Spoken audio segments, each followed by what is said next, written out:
ভাতিজা তুই তো অনেক বুদ্ধিমান, আজকে দুইটা কথা প্রশ্ন করবো, তুই উত্তর দিবি, দেখবো তুই কতটুকু বুদ্ধিমান।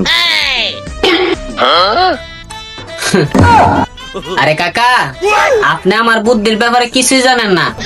আপনি কি প্রশ্ন করবেন খালি একবার কইরা দেন, আমি ফটাফট উত্তর দিয়ে দেবো। আচ্ছা ঠিক আছে, আমার পয়লা প্রশ্নের উত্তর দে। মানুষ মারা যাওয়ার পরে নাহের মধ্যে তুলা দেয় করে? আরে কাকা, আপনি এটাও জানেন না? মানুষ মরার পরে নাহের মধ্যে তুলা দেয় কি এর লেগা? যাতে সে শ্বাস নিয়ে দ্বিতীয়বার জীবিত না হইতে পারে। আচ্ছা ঠিক আছে, আমার দ্বিতীয় প্রশ্নের উত্তর দে। অপারেশনের আগে রোগীর কি লেগে অজ্ঞান করে লয়? আরে কাকা, আপনি এটাও জানেন না? অপারেশনের আগে রোগীর অজ্ঞান যদি না করে তাহলে না লোকে সব শিক্ষা লাইব।